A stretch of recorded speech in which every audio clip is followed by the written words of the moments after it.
Ricardo at ako pa rin po ang inyong kasama, si VM Dacles. At syempre, kasama natin tuwing Usapang Batas. Ang sabi ko nga kanina, ang kaututang dila natin sa Usapang Batas ay ang nag-iisang attorney pogi, si Attorney Mark Tolentino. Hello po, VM. And hello. Naninibago ko pag pinupo niyo ako, attorney. Parang hindi yata bagay sa akin.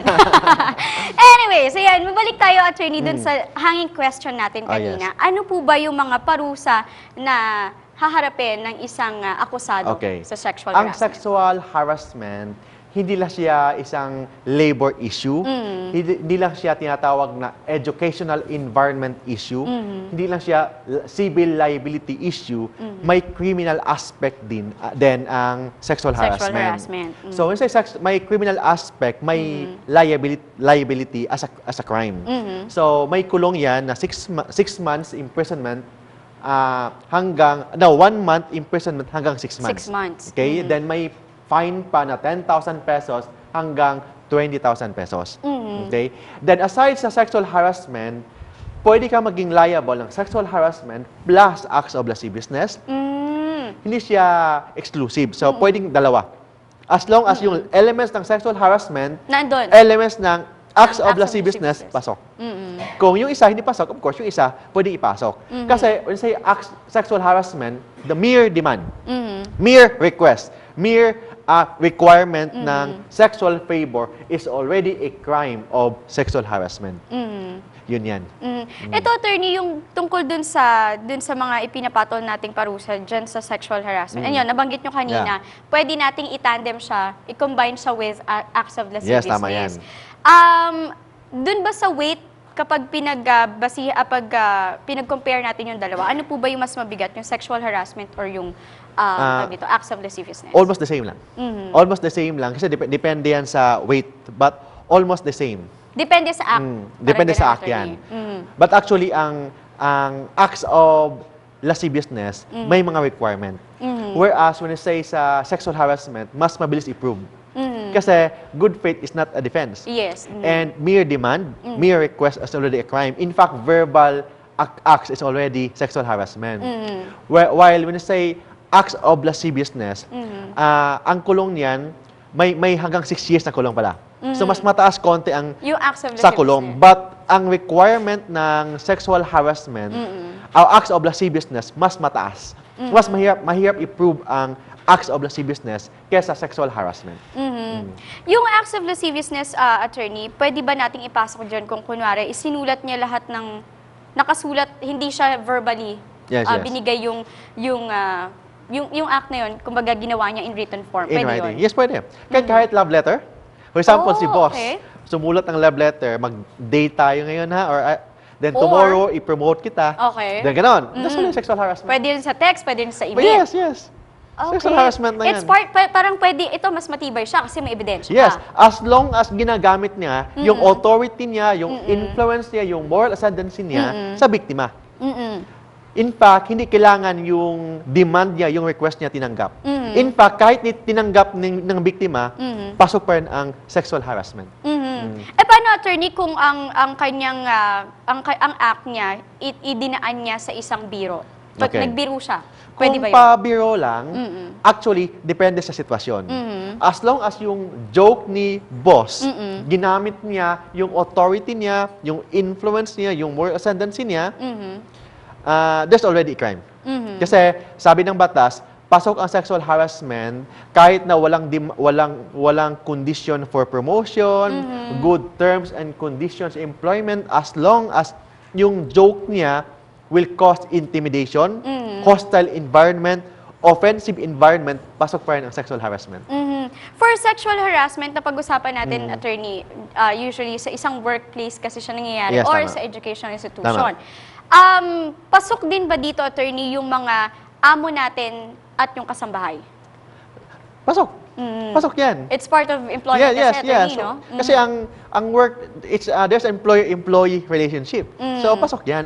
Kasi pag amo ka, you have authority, you have influence, you have moral ascendancy. Pasok yan.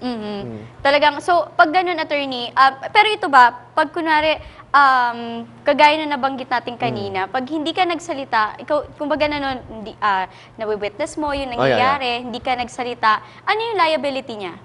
ano yung pwedeng parusang makuha niya dahil siguro natatakot siya na sabihin at madamay siya dun sa magiging problema.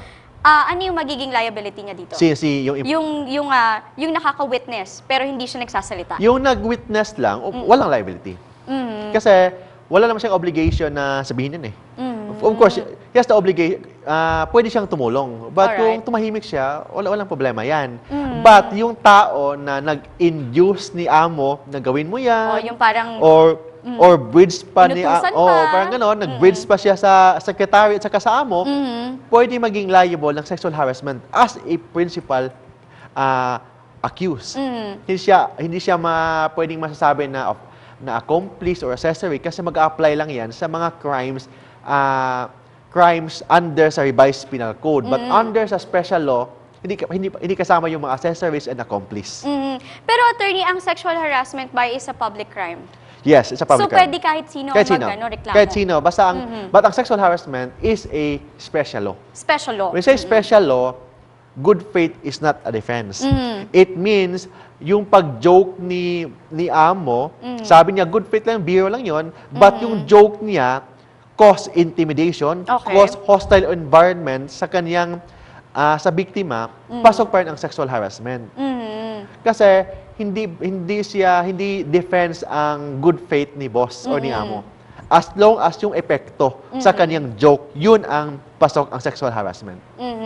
Ito, attorney, ito kasi sabi nga natin kanina, isama lang natin ng konti ulit ang acts of lasciviousness. Ang acts of lasciviousness, kahit sino. Kahit sino. Pwedeng maging akusado dito. Yes. Paano naman sa sexual harassment, paano kung mag-boyfriend at mag-girlfriend sila? Okay. Pwede ba yon? Mag-boyfriend, mag-girlfriend, pwede yan as long as yung boyfriend or yung akusado may authority, may influence, may moral ascendancy. Kailangan yung tatlo, pasok yan. Kasi the mere fact na boyfriend siya, for example, si boss, girlfriend niya si secretary. Yes. Pasok pa rin ang sexual harassment. Okay. Kasi hindi lang boyfriend siya, boss siya eh. So it means may authority siya, may influence siya, may moral ascendancy siya. So pasok pa rin ang sexual harassment. Basta ginawa niya yung mga acts na papasok doon sa sexual harassment. Yes, so pasok pa rin yan. What if naman mag-asawa sila? Kahit na. Kahit Kasi na. wala namang sinasabi na pag mag-asawa, exempted eh. Okay. As long as yung accused, may authority, may influence, may moral ascendancy, pasok na ang sexual harassment. Alright. For example, mag-asawa, but nangyari yan sa work environment or sa educational environment, pasok pa rin yan. Ito, attorney, meron tayo isa pang question dito. Ang panonood daw ba o pagda-download ng paggamit ng isang tao, matatawag din bang sexual harassment nun? Yung pagda-download o panood ng mga Yung mga ganun porno klase. movies sa work environment, depende sa sitwasyon. For example, yung boss, tinawag si secretary, come here sa office ko, manood tayo ng porno. That's always sexual harassment. Kasi ginamit mo yung authority mo eh. Authority influence. Di ba? And you demand, you request, that's always sexual favor. Di ba? Tinawag mo secretary, dito tayo, manood tayo. Kahit ayaw ni secretary, but because si boss ang nagsasabi, and si boss may authority, may influence, may moral ascendancy, pasok ang sexual harassment. Oh, alright. Diba? Ito, attorney, kasi marami nangyayari to sa mga opisina eh. Yung lalo na kasi, well, hindi natin may iwasan. Lalo na yung mga, sabihin natin gifted naman kasi sa pangangatawan nila. At sabihin natin kahit anong damit kasi bagay sa kanila. Paano kung kunwari itong si boss o kaya itong si supervisor, lagi niya napapansin itong kanyang empleyado at lagi niyang kinokomentan, gusto ko yung damit mo or gusto, dito, ang sexy mo ngayon, ganyan. So, is it part of sexual harassment din? Pwede rin ba yun? Pwede maging liable ng sexual harassment, depende sa sitwasyon. Kung yung pagsasabi ni boss, mag-cause ng intimidation or hostile environment, parang ayaw naman hindi niya nagustuhan ni secretary, parang nabastos siya, sexual harassment. Pero kung wala naman, walang problema. Kasi depende yan sa epekto. Pag yung epekto ng pagsasabi ni boss, it will cause intimidation, hostile environment, or offensive environment, pasok ang sexual harassment. Pero kung wala naman, ay hindi. So, depende sa sitwasyon and depende sa kanyang empleyado. Ito, attorney, kapag nagpasa ka na ng complaint mo, gaano katagal ba pinaproseso to? Actually, this sexual harassment is a crime, okay? Mag-file tayo ng kaso sa fiscal's office, okay? Ang sistema sa pag-file ng criminal case, okay? Depende yan. If you want to file criminal case, doon ka sa fiscal's office. But if you want to file labor case, doon ka sa NLRC. Okay? If you want to file labor case, for example, kasi si boss, nag-demand ng sexual favor, hindi ka pumayag, so na-demote ka. Kahit rank mo 7 na, Bigla naging 1 ulit. Naging 1 ulit. Oo. Demotion. Pwede ka mag-file sa NLRC. Labor case yan. Okay. Pero pag gusto mong i-demanda si boss ng sexual harassment as a crime, doon ka sa fiscal's office. So, depende yan. Okay. Kasi sa labor case kasi, may tinatawag na mediation muna. Okay? Mag-mediate muna. Pag-uusapan muna. Pag kaya i-settle, settle. Kung magkano... So, posible pala yung attorney, no? Pag-uusapan niyo na Yes, muna. sa labor case. So, Kasi yes. pwede kang mag-demand ng money involved. So, for example, Damage. pag may damage, may money involved, and you sign a quit claim, tapos ang kaso. Sa Okay. labor. But hindi sa criminal. Kasi ang criminal, iba naman yan. Kasi ang criminal, mag-file ka ng affidavit complaint sa fiscal's office, and the fiscal's office will require the accused to answer it. Okay. Then, titingnan ng fiscal kung may tinatawag na probable cause or may basihan. Okay? Pag may basis ang demanda mo, ang fiscal's office mag-file ng complaint sa court. Alright. Pag file ng complaint sa court, the court will issue a warrant of arrest. So, may arrest warrant. So, iba yan sa labor, iba sa criminal. Oh, yun yan. For the labor attorney, kunwari doon niya ipinasa yung reklamo niya, ano yung mga posibleng pwedeng madamay doon sa kaso? Ang Si bayad boss. lang. Purely Bayad bayad. lang. Purely bayad lang sa labor. So it means kasi liable si boss ng violation ng labor's law or labor's right, kailangan niya bayaran ng sweldo. Okay. For example, from 1, kailangan pabalikin sa 7. Ganon. Tapos yung months na hindi Hindi nabayaran, nabayaran. kailangan So yung full loss refund. totally. Oh, back wages. Yun Pero yan. paano yung attorney? So ibig sabihin, kasi may mga ibang kumpanya na parang nag-shutdown because of the case. Posible yun. Posible ganon. Basta magbayad ka. Malala na. Oh, basta magbayad ka. Kasi purely sa labor case kasi, violation lang ng labor rights yan. So, normally, ang result nun, back wages. Oh, pag back wages, yung lahat ng Mga hindi nabayaran. hindi nabayaran, kailangan bayaran mo yan. For purely settlement. So, for example, ang utang ng kumpanya is 4 million. Okay. Kailangan bayaran yun. Kung magkaso tayo hanggang Supreme Court, 20 years yan. O, ngayon, 6 months lang. So, pwede bang 1 million na lang. So, pwede mag-usap. Kasi settle pa. Pag pumayag si employee, paper man ang quit claim, tapos ang kaso. Okay. Kung ayaw ni employee, hintay siya hanggang 20 years, hanggang Supreme Court, pwede yan. That's sa labor. Sa Sa labor labor yan. attorney. Pero pagka sa fiscal na, medyo hindi pwede yung ganon. Sa piskalya, ang issue kasi sa preliminary investigation kung may probable cause. So, walang settlement doon. Oo, Of course, pag si employee o yung biktima, paper man ng quit claim or affidavit of desistance, pwedeng ma-atras ang kaso. Pero hindi about payment. Ang payment pwedeng outside sa office na yun or outside sa court. Ang issue kasi sa fiscal is kung may basis ang pagdemanda.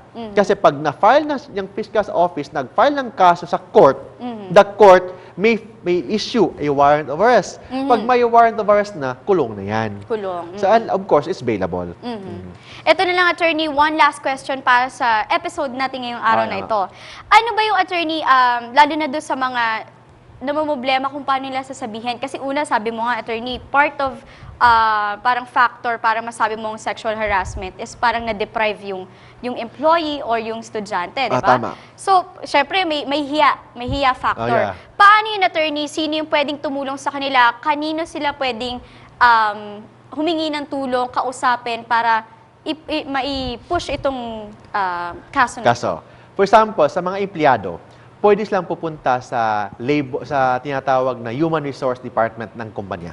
Sa mismong HR nila? HR nila. Pag walang ginagawang HR nila, pwede sila mag-file ng kaso sa NLRC. So may mga labor lawyers doon, may parang PAW. Yes, may PAW. mga lawyers nila doon na tumulong sa inyo.